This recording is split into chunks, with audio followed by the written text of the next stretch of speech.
अस्मद्गुरुभ्यो नमः। काश्यपान्वयसञ्जातं नारायणपदाश्रितं श्रीमन्नारायणं वन्दे यतीश्वरश्रियाजुषम्। आपदामपहर्तारं दातारं सर्वसम्पदां लोकाभिरामं श्रीरामं भूयो भूयो नमाम्यहम्। मनोजवं मारुततुल्यवेगं जितेन्द्रियं बुद्धिमतां वरिष्ठं वातात्मजं वानरयूथमुख्यं శ్రీరామదూతం శిరసా నమామి. ఒక కిరాతకుడు ఒక పక్షిని కొట్టాడు. చూసిన వాల్మీకి భగవానుడి గుండె కదిగింది. ఆ పడిపోయిన పక్షి చుట్టూ రెండో పక్షి తిరుగుతూ దుఃఖంతో రోదిస్తోంది. నోట్లోంచి అప్రయత్నంగా అయిన వెంట ఒక అద్భుతమైనటువంటి శ్లోకం బయటికి వచ్చింది. ఈ విశ్వ సృష్టి ప్రారంభమయ్యాక మొట్టమొదటి శ్లోకం అదే. లౌకికమైనటువంటి వాంగ్మయంలో మొట్టమొదటి శ్లోకం అది. అప్పటిదాకా కేవలం అపౌరుషేయమైనటువంటి వైదిక వాంగ్మయం, వేదం మాత్రమే ఉండేది.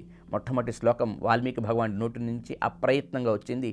మా నిషాద ప్రతిష్టాత్వం అగమశాశ్వతి సమాహ యత్క్రౌంచ మిథునాదేకం అవధీహి కామమోహితం అంటూ వచ్చింది. ఆశ్చర్యపోయాడు, ఏంటి నా నోట్లోంచి ఇట్లా వచ్చింది ఈ శ్లోకం. సరే, పక్కన శిష్యుడు కూడా విన్నాడు.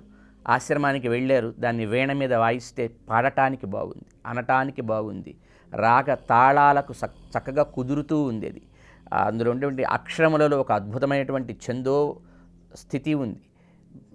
చూసి ఆశ్చర్యం వేసింది. ఏమిటిది, ఇట్లాంటిది నా నోటి నుంచి ఎలా వచ్చింది అనుకుంటూ ఉండగా చతుర్ముఖ బ్రహ్మగారు వాల్మీకి భగవానుడి ఆశ్రమానికి వేయించేశాడు. ఇంకా ఆశ్చర్యం వేసింది. తపస్సులు చేస్తే కూడా సాక్షాత్కరించిన బ్రహ్మ వాల్మీకి భగవానుడు వెతుక్కుంటూ ఆశ్రమానికి వచ్చారు. ఆనందంతో వాల్మీకి భగవానుడు బ్రహ్మదేవుడికి స్వాగతం చెప్పి అర్ఘ్యపాద్యాచమనాలిచ్చి సేవించాడు. సేవించాక అప్పుడు బ్రహ్మదేవుడు చెప్పాడు, నువ్వేమీ పెద్దగా ఆలోచించకు, ఆ వాక్కు నా అనుగ్రహం వల్లే నీకు వచ్చింది. మచ్ఛందా ప్రవర్తతే వాణి. నేను అనుకున్నాను నీ నోటి వెంట వేదమే రామకథగా ఈ లోకానికి అందాలనుకున్నాను. ఎందుకంటే వేదవేద్యే పరే పుంసి జాతే దశరథాత్మజే వేద ప్రాచేసా దాసీత్ సాక్షాత్ రామాయణాత్మన అంటూ నిత్యం కీర్తిస్తారు రామాయణ వైభవాన్ని. అంటే వేదవేద్యుడైన వాడి భూమి మీదకి వస్తున్నాడు, మరి నేను కూడా ఎందుకు ఇక్కడ ఉండాలి, నేను కూడా బయటికి రావాలనుకుందిట. అంటే వేదం ఎవరిని చెబుతుందో ఆ వేదవేద్యుడు భగవద్గీతలో చెబుతాడు ఒక అద్భుతమైన శ్లోకం.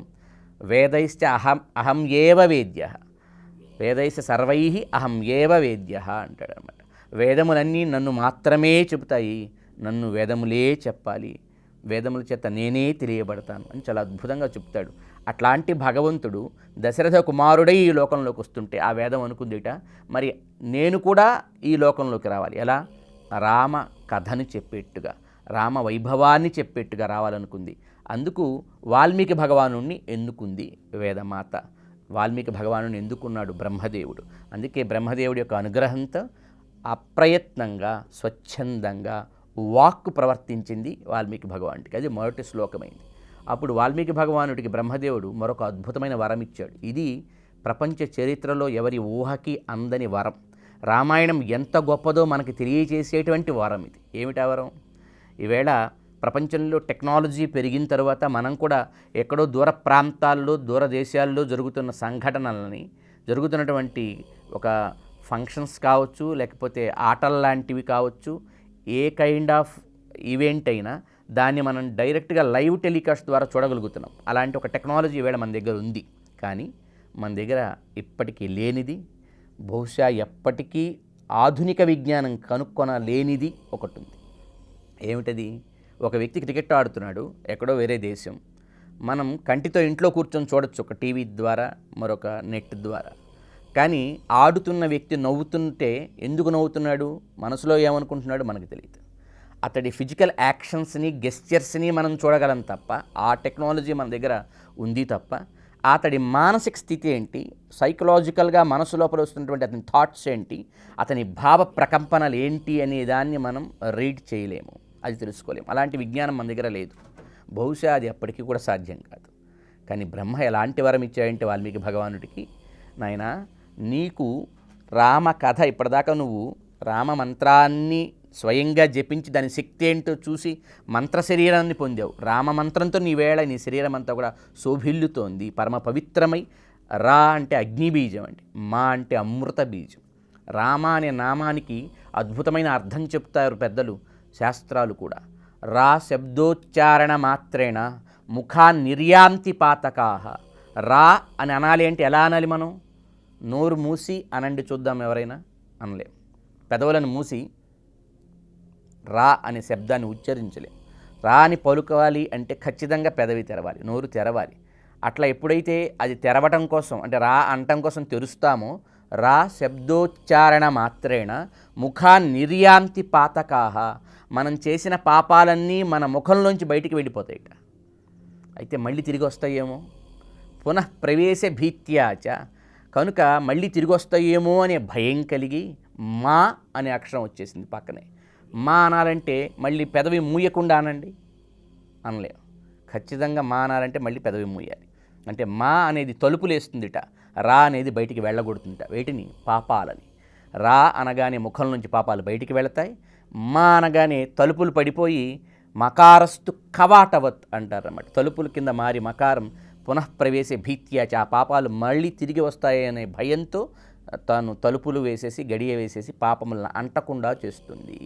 ఒక్కసారి రామ అంటేనే ఇంత అద్భుతమైన శక్తి దానికి ఉన్నప్పుడు కొన్ని లక్షల సంవత్సరాలు రామనామాన్ని జపించి తన దేహంలో ప్రతి ధాతువు, ప్రతి అణువు, ప్రతి కణం కణం కూడా రామనామంతో తయారైంది వాల్మీకి భగవానుడికి. ఎంత పరమ పవిత్రుడై, ఎంత దివ్య శక్తి సంపన్నుడై ఉండుంటాడు కదా రాముడు. రా అనే అగ్నిబీజంతో పాపములను దగ్ధం చేసుకొని, మా అనే అమృత బీజంతో తిరిగి గుణపౌష్కల్యతను పొందినటువంటి మహనీయుడు వాల్మీకి భగవానుడు.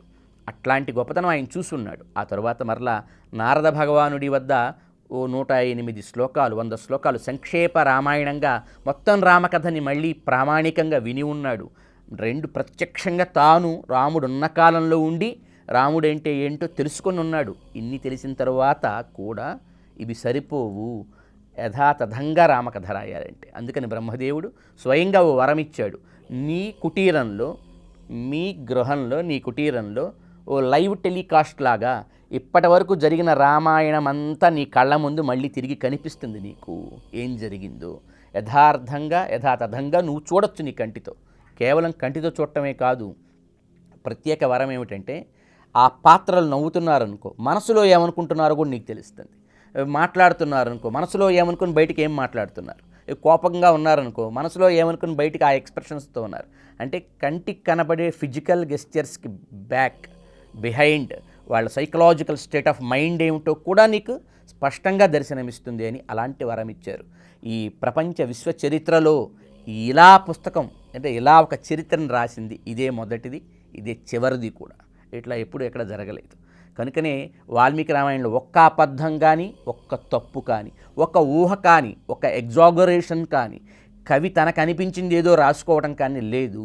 అందుకే దానికి ఇతిహాసం, ఇలాగే జరిగింది, యాజ్ ఇట్ ఈజ్ అంటాం కదా, ఇలాగే ఏం జరిగిందో అది రాసేసాడు.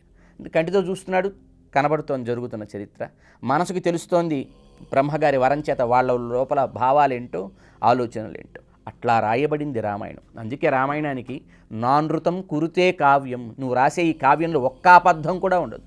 అబద్ధం లేని దానికి సత్యం అంటాం కదా, సత్యానికి ఎంత లైఫ్ ఉంటుంది? యావస్థాస్యంతి గిరయ సరితస్య మహీతలే తావద్ రామాయణ కథ లోకేషు ప్రచరిష్యతి అంటాడు వాల్మీకి భగవానుడితో బ్రహ్మదేవుడు. అంటే ఈ భూమి మీద నదులు, కొండలు, జలపాతాలు ఎప్పటిదాకా ప్రవహిస్తూ ఉంటాయో అప్పటి వరకు రామకథను రోజు చదివేవాడు, దాని గురించి మాట్లాడేవాడు, దాన్ని అనుకునేవాడు, దానితో ఏదో రకమైన సంబంధ బాంధవ్యాలను పెట్టుకునేవాడు ఈ భూమి మీద ఉంటూనే ఉంటారు. అంటే రామాయణం శాశ్వతంగా ఉంటుంది. వానరుడు ఎక్కడ కొద్దిగా కూడా తొట్టుపాటు పడలేదు, ఒక చిన్న నిట్టూర్పు కూడా విడవలేదు. అంతేకాదు ఈ 100 ఏంటి, ఇట్లాంటి వందల యోజనాలు మరికొన్ని దాటగల నవలీలుగా అని మనసులో అనుకున్నాడు. అట్లాంటి ప్రభావం కలిగి ఉన్నాడు హనుమ. తరువాత ఒక్కసారి లంకానగరాన్ని చూసి కాస్త చికటబడిన దాకా ఎదురు చూశాడు. రాక్షసావాహకమై ఉన్నటువంటి లంకానగరంలో, రాక్షసాకులమై ఉండేటువంటి లంకానగరంలో చీకటి పడ్డాక జాగ్రత్తగా ప్రవేశించాలని ఎదురు చూస్తున్నాడు. For more videos like this, subscribe Big TV channel.